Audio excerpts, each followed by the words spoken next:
Hello बच्चों, आप सभी का स्वागत है हमारे चैनल एनसीईआरटी ट्यूटोरियल के ऊपर। और यहां पर आज हम लोग पढ़ रहे हैं क्लास 10 साइंस के chapter 11 the human I and the colourful world को। तो यहां पर इस चैप्टर को हमने एनसीईआरटी बुक से पढ़ लिया है और साथ में हमने डिजिटल बोर्ड पर भी पढ़ लिया है। तो अब हमारी बारी है कि हम इस चैप्टर के एनसीईआरटी सॉल्यूशन को कर लें और पूरा चैप्टर हम लोग क्या कर लें, समझ लें एनसीईआरटी का। क्योंकि भैया एनसीईआरटी बहुत इंपॉर्टेंट है हमारे बोर्ड के एग्जामिनेशन के लिए और आपकी बोर्ड की तैयारी के लिए। आगे हम लोग क्या करने वाले हैं, एमसीक्यू का भी वीडियो ला रहे हैं, साथ में हम लोग प्रीवियस ईयर क्वेश्चन का भी वीडियो ला रहे हैं और भी बहुत सारी चीजें आ रही हैं, जैसे असर्शन रीजन वगैरह भी आ जाएंगी। तो उसके लिए चैनल को सब्सक्राइब कर लीजिए आप, ठीक है। तो हम लोग क्या करते हैं, आगे बढ़ते हैं और आगे हम लोग क्या शुरू करते हैं। सबसे पहले हम लोग पहला सेक्शन इंटेक्स्ट क्वेश्चंस को देखते हैं, यानी कि जो चैप्टर के बीच में क्वेश्चन दिए गए हैं उनको हम डिस्कस कर रहे हैं। तो यहां पर ये क्वेश्चन दिए गए हैं पेज नंबर 190 के ऊपर और यहां पर इस चैप्टर में मात्र 4 इंटेक्स्ट क्वेश्चन है जो कि पेज नंबर 190 के ऊपर है। तो इन चारों को हम बारी बारी से देख लेते हैं, फिर हम लोग क्या करेंगे, आगे बढ़ेंगे और इंड एक्सरसाइज को समझेंगे।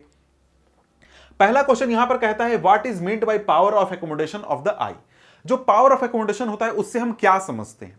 तो भाई चैप्टर में आपको मैंने पढ़ाया था कि देखिए जो हमारा आई होता है, आई का लेंस होता है, वो अपने फोकल लेंथ को एडजस्ट कर सकता है, अपने कर्वेचर को एडजस्ट कर सकता है और इससे हमें यह फायदा होता है कि हम लोग बहुत डिस्टेंट इंफिनिटी पर रखी चीजों को भी क्लियरली देख सकते हैं और साथ में हम लोग नजदीक रखी चीजों को भी क्लियरली देख सकते हैं। ये हम लोग क्यों क्लियर देखने पाते हैं, क्योंकि जो फोकल लेंथ है आई का वो एडजस्ट हो सकता है ताकि जो इमेज है वो कहां बने, वो हमारे रेटिना पर बने। कहां बने, रेटिना पर बने, समझ गए।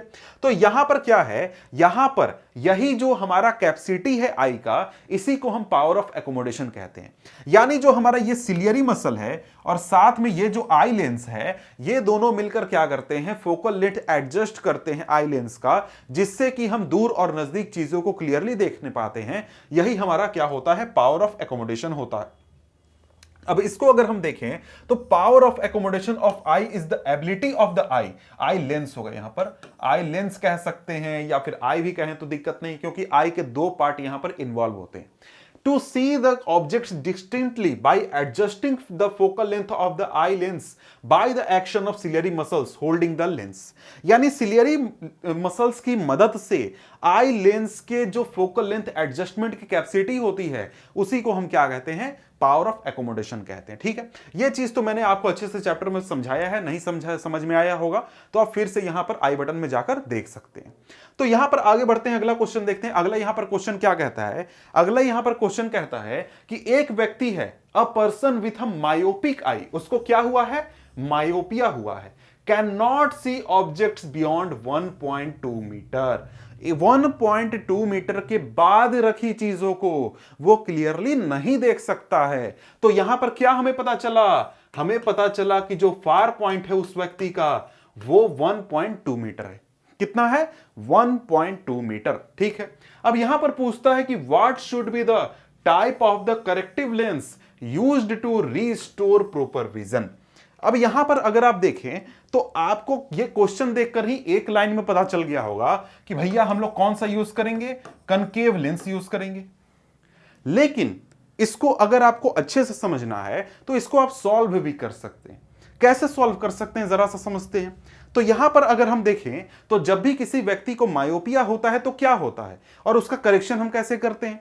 तो मायोपिया होता है तो प्रॉब्लम यह होता है कि नॉर्मल व्यक्ति का विजन होता है इंफिनिटी तक, मतलब इंफिनिटी से आने वाली लाइट रेज जो हैं उनका इमेज कहां बनता है, रेटिना पर बनता है।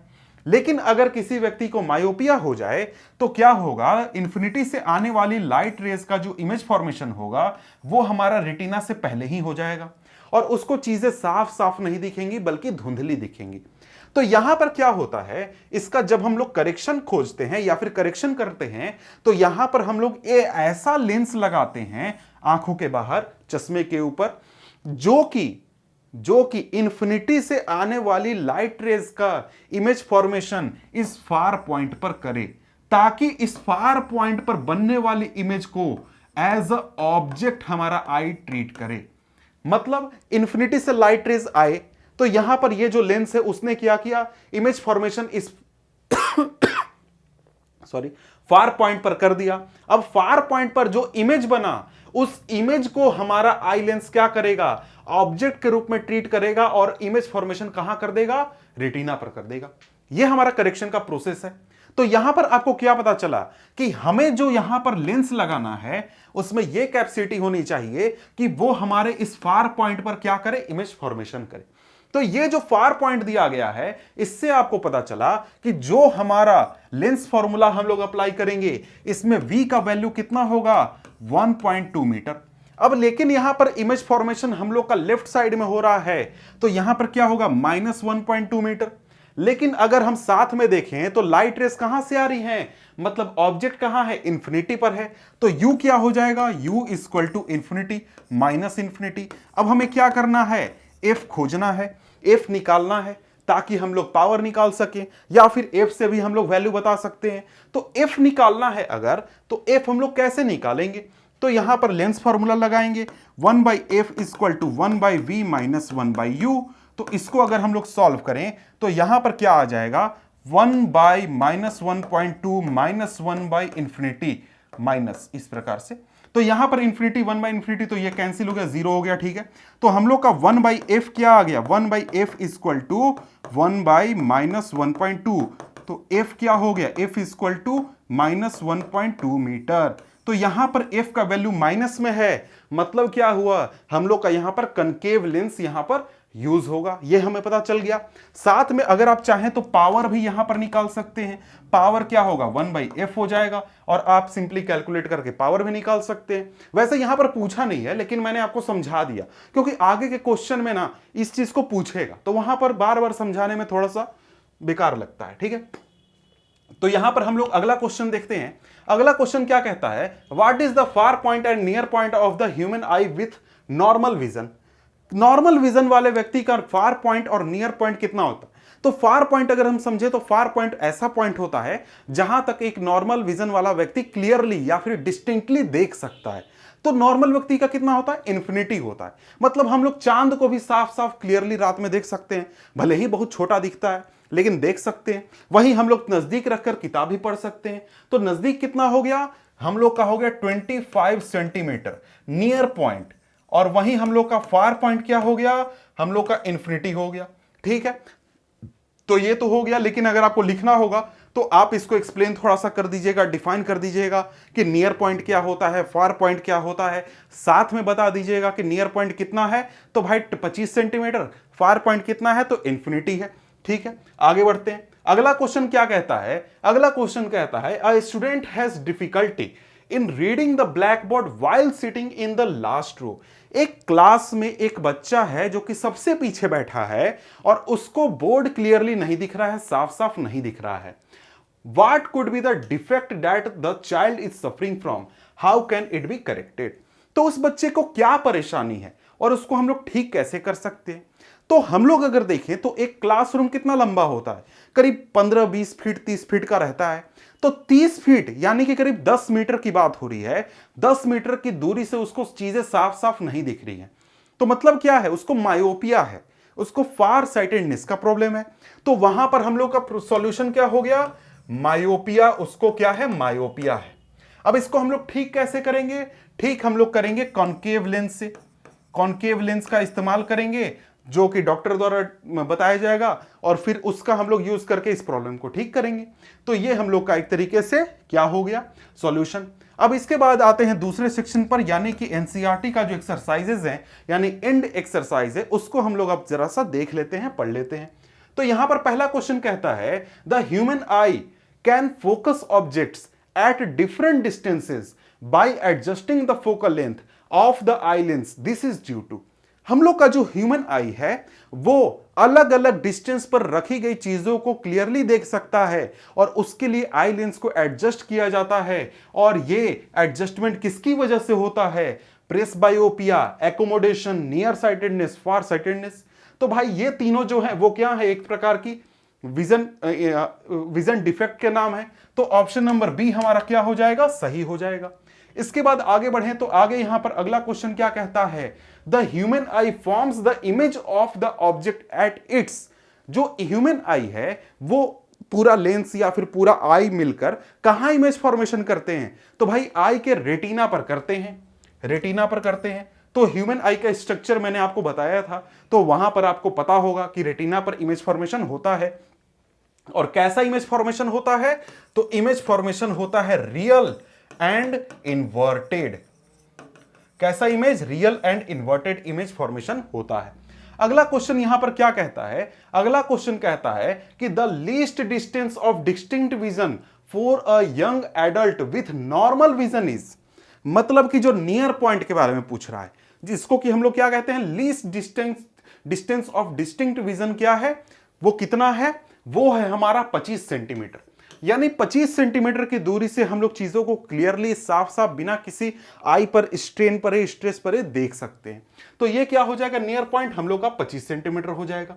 इसके बाद हमारा क्या है? अगला प्रश्न यहां पर पूछता है, अगला प्रश्न कहता है कि the change in focal length of an eye is caused by the action of, मतलब हमारे आई में जो लेंस है उसका फोकल लेंथ किसकी वजह से चेंज होता है?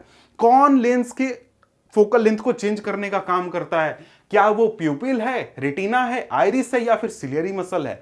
तो भाई क्या है? C, ciliary muscle is the correct answer. मैंने आपको बार बार बताया है कि क्या करता है सिलियरी मसल। सिलियरी मसल जो है ये हमारे आई के लेंस को एकोमोडेट करने में या फिर एडजस्ट करने में मदद करता है। नॉर्मल पोजीशन में होता है तो किस तरफ होता है? इस तरफ, और हमारा लेंस कैसा हो जाता है? पतला हो जाता है इस प्रकार से। लेकिन क्या होता है कि जब ये अंदर की ओर पुश करता है, ये सिलियरी मसल लाल वाला जो दिख रहे हैं, अंदर की ओर जब पुश करता है तो हमारा लेंस कैसा हो जाता है? ऐसा हो जाता है, और फोकल लेंथ छोटा हो जाता है, जिससे कि हम लोग नियर की चीजों को देखने पाते हैं। यह भी मैंने आपको अच्छे से समझाया है, तो आप वीडियो देख सकते हैं अगर आपने अभी तक नहीं देखा है तो। ठीक है, अगला यहां पर क्वेश्चन है, ये क्वेश्चन है प्रॉपर, इसको सॉल्व करना है। क्वेश्चन क्या कहता है? क्वेश्चन कहता है a person needs a lens of power -5.5 dioptre, मतलब एक व्यक्ति है उसको 5.5 -5.5 डायोप्टर का लेंस चाहिए। ठीक है, लेंस चाहिए, ठीक है। For correcting his distant vision, for correcting his near vision he needs a lens of power +1.5 dioptre. मैंने आपको चैप्टर में पढ़ाया था कि किसी किसी व्यक्ति को ऐसी परेशानी होती है कि उसको मायोपिया और हाइपरमेट्रोपिया दोनों एक साथ होते हैं। इस व्यक्ति को भी यही परेशानी है। इस व्यक्ति को एक जो फार पॉइंट वाला प्रॉब्लम सॉल्व करने के लिए -5.5 डायोप्टर का लेंस चाहिए। वही जो नियर पॉइंट वाला प्रॉब्लम है उसको सॉल्व करने के लिए +1.5 डायोप्टर का लेंस चाहिए। तो बताइए कि भाई What is the focal length of the lens required for correcting distant vision and near vision? तो भाई दोनों प्रॉब्लम को सॉल्व करने के लिए उसको जो लेंस चाहिए उसका फोकल लेंथ कितना होगा ये बताना है। तो मैंने आपको समझाया है या फिर पढ़ाया है कि जो हम लोग जब भी इस प्रॉब्लम को सॉल्व करते हैं, एक सेकंड मैं इमेज आपको दिखा देता हूं ताकि आपको यह चीज समझ में आ जाए। यहां पर अगर आप देखें तो मैंने आपको क्या बताया कि जब भी हम लोग को प्रॉब्लम सॉल्व करना होता है तो वहां पर हम लोग क्या करते हैं कि फार पॉइंट वाला प्रॉब्लम अगर सॉल्व करना है तो ऐसा लेंस हम लोग यूज करेंगे जो इमेज फॉर्मेशन फार पॉइंट पर करे। ठीक है, और वहीं नियर पॉइंट में भी क्या होगा? ऐसा ही होगा कि जो हम लोग का नियर पॉइंट है वहां पर इमेज फॉर्मेशन करे। मेरे पास इमेज नहीं है, पता नहीं मैं कैसे छूट गया, तो इस चीज को हम लोग क्या कर लेते हैं, अब सॉल्व करते हैं। तो यहां पर अगर हम लोग देखें तो हम लोग का पावर कितना है? पावर है -5.5 डायोप्टर। ठीक है, तो यहां पर इससे हम लोग अगर निकालना चाहें तो हम लोग का फोकल लेंथ क्या हो जाएगा? 1/p हो जाएगा। तो इसको तो आसानी से सॉल्व किया जा सकता है, 1/-5.5। तो यहां पर इसको अगर हम लोग सॉल्व करें तो मेरे ख्याल से ये करीब 18 आएगा, 18.18 मीटर, यानी कि करीब 18 सेंटीमीटर आएगा। ये हम लोग का फोकल लेंथ होगा। और वहीं अगर हम दूसरा देखें तो ये माइनस आएगा, -18, और साथ में दूसरा देखें तो क्या है? Power equal to 1.5 metre, sorry dioptre, ये मीटर में लिख रहा हूं, डायोप्टर। तो फोकल लेंथ क्या हो जाएगा? 1/1.5।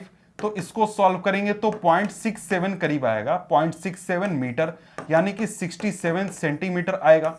तो इस प्रकार से हम लोग का जो फोकल लेंथ होगा वो डिस्टेंट विजन के लिए हम लोग का 18 सेंटीमीटर होगा और नियर विजन के लिए हम लोग का कितना होगा? 67 सेंटीमीटर। ठीक है, तो ये है माइनस है फोकल लेंथ, तो हम लोग का क्या होगा? कनकेव और यहां पर प्लस है तो क्या हो गया, कन्वेक्स। ये आप समझ गए। तो यहां पर इसको अगर हम देखें तो हमारे पास सॉल्यूशन है -18 + 67। तो इस प्रकार से आप चाहें तो लिखकर इसको सॉल्व कर सकते हैं। आगे बढ़ते हैं, अगला क्वेश्चन यहां पर क्या कहता है, the far point of a myopic person is 80 centimetre. Far point कितना है, 80 सेंटीमीटर है। तो मैं यहां पर मीटर में ले रहा हूं 0.8 मीटर, आप 80 सेंटीमीटर में भी ले सकते हैं।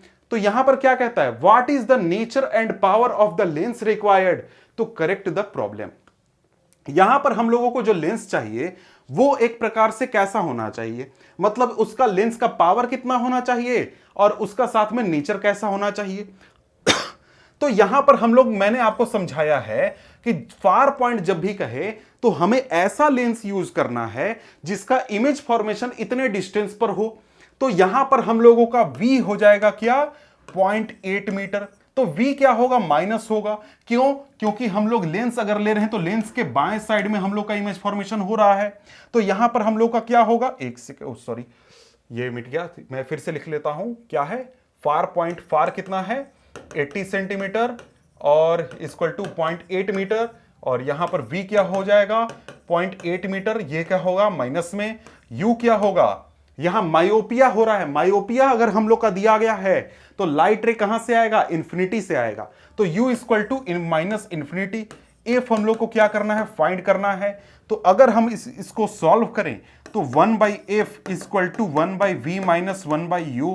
तो यहां पर क्या होगा, 1/v क्या है, 1/0.8 माइनस 0.8 और साथ में माइनस 1/माइनस इंफिनिटी। तो ये हम लोग का तो कैंसिल हो गया। तो f हमारा यहां पर क्या हो जाएगा, -0.8। ये हो जाएगा f का वैल्यू मीटर।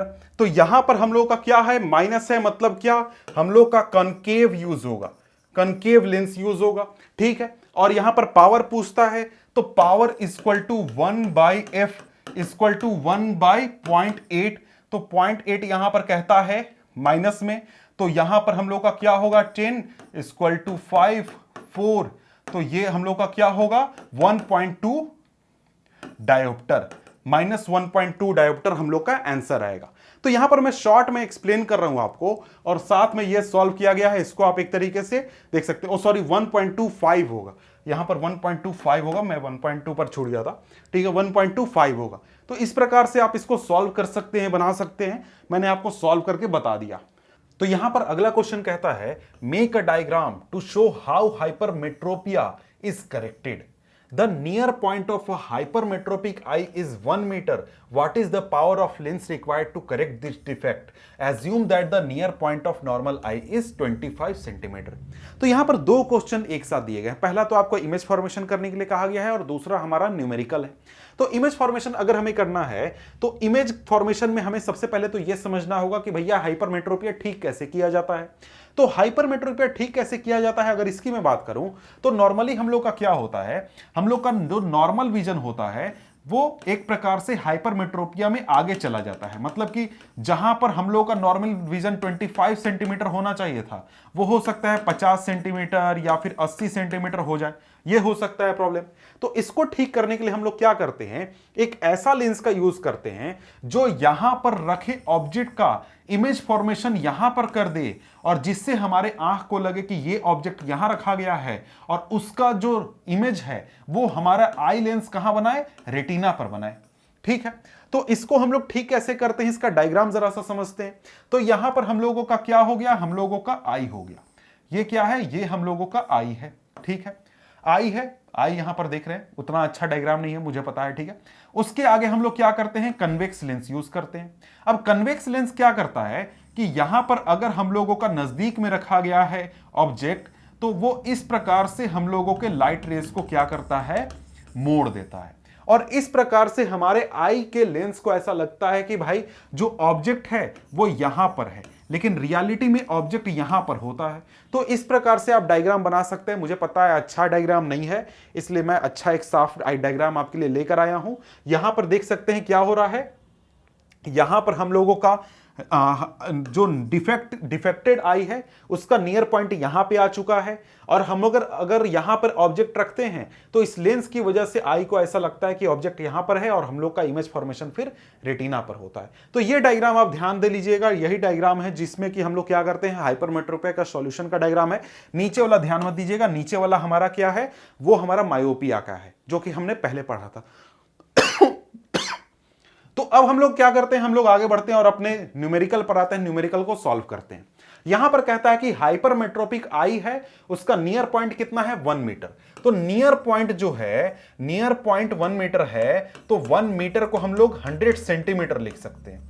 क्यों भाई 100 सेंटीमीटर इसलिए ले रहे हैं क्योंकि दूसरा हम लोग का जो पॉइंट है वो भी सेंटीमीटर में है, और हम लोगों का जो नॉर्मल पॉइंट है, नॉर्मल नियर पॉइंट, वो 25 सेंटीमीटर है। हम लोगों को एफ फाइंड करना है और साथ में क्या करना है, पावर फाइंड करना है। तो यहां पर जो फोकल लेंथ है वो कैसे हम प्राप्त करेंगे, उसके लिए हम लोग लगाएंगे lens formula 1/f = 1/v - 1/u। तो 1/v कितना है, नियर पॉइंट हम लोग का कितना है, 100 सेंटीमीटर। तो v क्या हो जाएगा, यही हमारा v हो जाएगा। तो v क्या हो जाएगा, -100 सेंटीमीटर। क्यों भाई, क्योंकि हम लोग का इमेज फॉर्मेशन लेंस के बाएं साइड में हो रहा है, और साथ में हम लोग का जो u हो जाएगा वो भी -25 सेंटीमीटर हो जाएगा, क्योंकि ऑब्जेक्ट भी हम लोग का बाएं साइड में है। तो यहां पर हम लोग का क्या होगा, अगर हम लोग यहां पर क्या कर रहे हैं, यहां पर अगर हम लोग v रख रहे हैं तो यहां पर 1/-100 -1/-25 हो गया।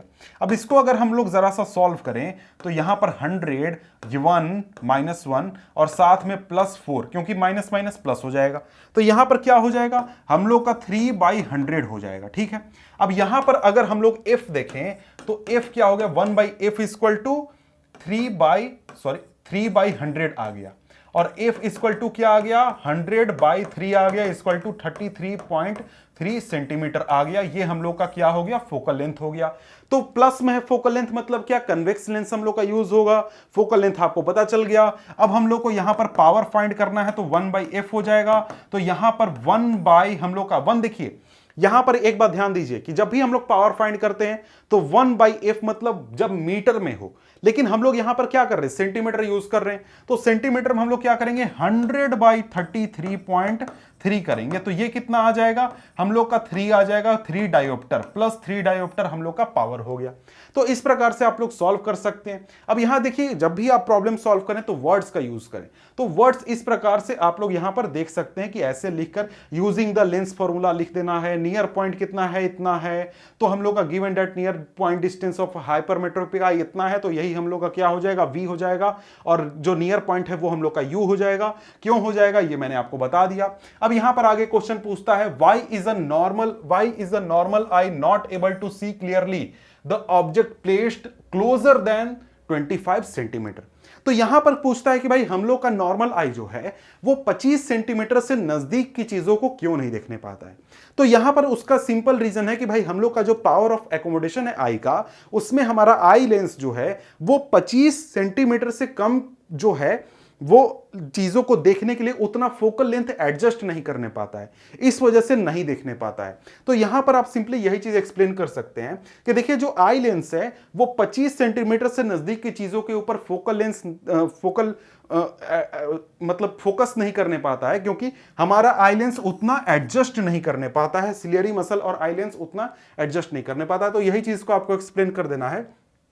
The least distance of distinct vision for a normal eye is 25 centimeter, and the ciliary muscle and the eye lens struggle to adjust any point near than that.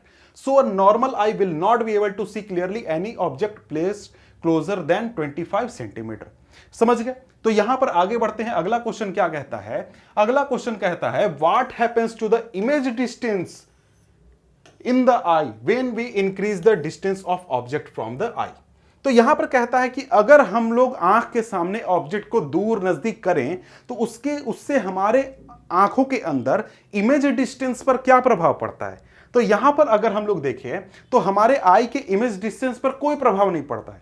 उसका रीजन क्या है, हम लोग का आई लेंस क्या है, crystalline lens है, मतलब क्या, ये एडजस्ट कर सकता है, हमारे आई लेंस के बाद पावर ऑफ एकोमोडेशन है। तो जब भी हम लोग यहां पर ऑब्जेक्ट यहां रखें, यहां रखें, यहां रखें या फिर इंफिनिटी पर रख दें, तो हम लोगों का आई लेंस क्या करेगा, इस प्रकार से एडजस्ट करेगा कि हमेशा हम लोग का इमेज फॉर्मेशन कहां हो, रेटिना पर हो। तो हमारे आई में इमेज डिस्टेंस आई लेंस का कभी भी चेंज नहीं होता है, भले ही आप ऑब्जेक्ट डिस्टेंस कितना भी चेंज कर लें, क्योंकि हमारा आई लेंस जो है वो अपना फोकल लेंथ एडजस्ट कर लेता है ताकि इमेज हमेशा रेटिना पर ही बने। यही चीज आप लोग एक्सप्लेन कर सकते हैं। For a normal I, image distance in the I is fixed and is equal to the distance of retina from the eye lens. When we increase the distance of object from the eye, focal length of eye lens is changed because of accommodating power of the eye so as to keep image distance constant. हमेशा image distance क्या होगा, constant होगा, ताकि image हमेशा retina पर बने और चीजों को हम लोग क्लियर देख सकें। ये क्यों होगा, क्योंकि हम लोग के आई के पास पावर ऑफ एकोमोडेशन है। इसके बाद आगे बढ़े तो आगे यहां पर कहता है why do stars twinkle, stars क्यों ट्विंकल करते हैं। भाई ये चीज तो हमने चैप्टर में अच्छे से पढ़ लिया है, लेकिन शॉर्ट में छोटा सा हम लोग यहां पर आंसर देखते हैं। तो यहां पर आंसर क्या होता है कि देखिए हम लोग का जो स्टार होता है वो क्या होता है, बहुत फार ऑब्जेक्ट होता है और ये एज अ पॉइंट सोर्स होता है लाइट का, पॉइंट सोर्स होता है लाइट का। और साथ में जब इस स्टार लाइट, जब स्टार से आने वाला लाइट हमारे एटमॉस्फेयर से गुजरता है तो एटमॉस्फेयर में क्या होता है, रिफ्रैक्शन होता है और हमारे जो लाइट है स्टार लाइट, उसका डायरेक्शन चेंज होता है। यहां से आया लाइट, ऐसे आया, ऐसे ऐसे ऐसे ऐसे करके पहुंचता है, तो उससे क्या होता है, रिफ्रैक्शन होता है, जिससे कि लाइट का डायरेक्शन चेंज होता है और हमें थोड़ा सा पोजीशन भी चेंज दिखता है। और ये हमारे रिफ्रैक्शन की वजह से ये जो स्टार है इसका पोजीशन लगातार ऊपर नीचे इधर उधर क्या होता है, एक तरीके से चेंज होते रहता है, जिससे कभी हमारे आईज में लाइट कम आता है, कभी ज्यादा आता है, कभी इधर उधर हो जाता है। तो मतलब एटमॉस्फेयर के रिफ्रैक्शन की वजह से, तो उसकी वजह से हमारे आई को कभी लाइट ज्यादा मिलता है, कभी कम मिलता है। तो उससे हमको लगता है कि क्या है कि स्टार जो है वो ट्विंकल कर रहा है। समझ गए। तो यहां पर यही चीज कहा गया है, since the stars are very distant, मतलब स्टार जो है वो क्या है, हमसे बहुत डिस्टेंस पर हैं। They are approximately point sized source of light, as the path of ray of light coming from the star goes on veering slightly, the apparent position of the star fluctuates and the amount of starlight entering the eye flickers. The star sometimes appears brighter and at sometimes fainter, which is the twinkling effect. मतलब क्या, मतलब कि भाई जो हमारे star हैं वो क्या है, एक प्रकार के पॉइंट सोर्स हैं लाइट के, और जो पाथ है रे ऑफ लाइट वो क्या होता है, वो हमारे एटमॉस्फेयर से गुजरता है और रिफ्रैक्शन की वजह से वो पाथ वेरी करते रहता है, जिससे कि क्या होता है, जो एपरेंट पोजीशन होता है स्टार का वो फ्लक्चुएट करता है और हमारे आई में जो स्टार लाइट है वो हमेशा फ्लक्चुएट करता है, जिससे कि हमको ट्विंकलिंग इफेक्ट दिखता है। अब यहां पर आगे कहता है explain why the planets do not twinkle. Planets क्यों ट्विंकल नहीं करते हैं। भैया देखो, प्लैनेट ट्विंकल इसलिए नहीं करते हैं क्योंकि अगर हम लोग स्टार को देखें तो स्टार हमसे लाखों करोड़ों किलोमीटर दूर है, लेकिन उसके कंपैरिजन में अगर हम लोग प्लैनेट को देखें तो प्लैनेट बहुत नजदीक है। अभी देखिए हमारे अर्थ पर से मार्स मिशन हो रहे हैं, लोग जाने की बात हो रही है कि भाई मार्स पर एलोन मस्क जा रहे हैं कि हम लोग घर बना देंगे मार्स पर, लोगों को वहां बसा देंगे। लेकिन दूसरे स्टार पर जाने की कोई बात नहीं करता क्योंकि पॉसिबल नहीं है, वो लाखों करोड़ों करोड़ किलोमीटर दूर है। तो इस वजह से जो स्टार हैं वो हमारे लिए क्या हो जाते हैं, पॉइंट सोर्स ऑफ लाइट हो जाते हैं। लेकिन जो वहीं हमारा प्लैनेट है ये पॉइंट सोर्स ऑफ लाइट नहीं है। भले ही हमारे प्लैनेट के पास अपना लाइट नहीं है, वो रिफ्लेक्शन करता है, लेकिन ये यहां से लाइट तो आता है ना। तो यहां पर जो प्लैनेट है वो हमारे लिए पॉइंट सोर्स ऑफ लाइट नहीं है, बल्कि एक बंडल कह सकते हैं, जैसे कि हमारा शरीर है। क्या मेरा शरीर पॉइंट सोर्स ऑफ लाइट है? नहीं है। उसी प्रकार से हमारा प्लैनेट क्या पॉइंट सोर्स ऑफ लाइट है? नहीं है। इस वजह से हमारे आंखों तक या फिर हमारे अर्थ तक जो लाइट रेज प्लैनेट से होकर पहुंचते हैं वो काफी ज्यादा होते हैं, और वो एक प्रकार से जो उन पर ट्विंकलिंग इफेक्ट होता है, एटमॉस्फेरिक रिफ्रैक्शन होता है, उनका उतना ज्यादा असर नहीं होता है। समझ गए? तो ये इसका रीजन है। यहां पर कहता है कि planets do not emit light, however they become visible due to reflection of light falling on them. The planets are much closer to the earth and thus can be considered as extended source of light. Extended source of light मतलब कि point source नहीं है, बल्कि एक चौड़ा light of source है, बड़ा light of source है, ठीक है। The fluctuations in the light coming from the various point of the planet due to atmospheric refraction get averaged out as a result not twinkling planets is seen। मतलब कि planet twinkle नहीं करते हैं। अगला question है why does the sun appears reddish early in the morning। Early और evening दोनों time हमको सन क्या दिखता है? रेडिश दिखता है। क्यों दिखता है भाई? उसका रीजन यहां पर यह है कि देखिए हम लोग का जो एटमॉस्फेयर है वहां पर जब सन बिल्कुल हमारे ऊपर होता है तो एक पतले से एटमॉस्फेयर के लेयर से हमारे सनलाइट को क्रॉस करना होता है, तो यहां पर स्कैटरिंग ऑफ लाइट काफी कम होता है। लेकिन जब भोर के समय में, सुबह के समय में हमारा सन सामने होता है या फिर शाम के समय में सन सामने होता है, तो वहां पर जो एटमॉस्फेयर है काफी लंबे एटमॉस्फेयर का सामना करना पड़ता है, जिससे स्कैटरिंग ऑफ लाइट काफी ज्यादा होता है। तो उस वजह से जो सन से आने वाला व्हाइट लाइट है, जिसमें कि 7 कलर होते हैं, विबग्योर होता है, उसमें से जो आपके शॉर्ट वेवलेंथ वाले लाइट हैं, यानी जो ब्लू है, वॉयलेट है या फिर जो आपका ग्रीन है, वो स्कैटर हो जाते हैं और हमारे आंखों तक लंबे वेवलेंथ वाला लाइट यानी कि रेड लाइट और कुछ हद तक येलो लाइट पहुंचता है, जिसकी वजह से सन हमें ऐसा दिखता है। समझ गए? तो यहां पर इस आंसर को भी थोड़ा सा पढ़ लेते हैं, जो कि आप लिख सकते हैं। इसमें अगर आपको मेरी बातें अच्छे से समझ में आई होंगी तो कुछ और चीजें ऐड करके आप लिख सकते हैं। At sunrise and sunset the sun is closer to the horizon. The sunlight near the horizon passes through denser layer of the air and covers larger distance before reaching our eyes. Most of the blue light gets scattered। केवल blue नहीं बल्कि और भी light जो है वो scatter हो जाते हैं। The light that reaches our eyes is of longer wavelength, mainly orange and red. That is why the sun appears red at the sunrise and the sunset। यही बात है कि भैया देखो दिन में क्या होता है, पतला सा एटमॉस्फेयर हम लोगों को सामना करना पड़ता है, लेकिन शाम के और सुबह में क्या होता है, क्योंकि तिरछे लाइट पड़ता है तो ज्यादा एटमॉस्फेयर का सामना करना पड़ता है, स्कैटरिंग ऑफ लाइट ज्यादा होता है। ठीक है, आगे हमारे सामने क्या है, यहां पर है कि why does the sky appears dark instead of blue to an astronaut.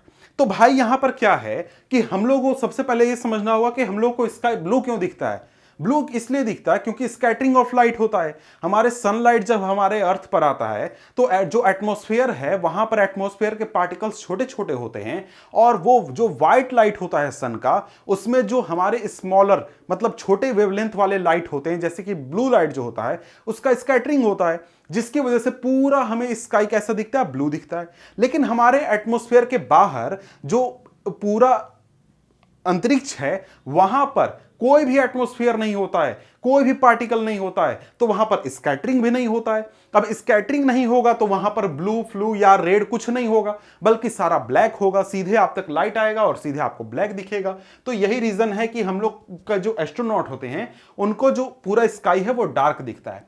This is because such large height of astronaut there is nothing to scatter the sunlight, therefore the sky appears dark। तो यहां पर हम लोग का ये जो chapter होता है ये खत्म होता है। मिलते हैं हम आपसे अगले वीडियो में, अगले किसी चैप्टर के साथ या फिर इसी चैप्टर के किसी और वीडियो के साथ। तब तक के लिए गुड बाय।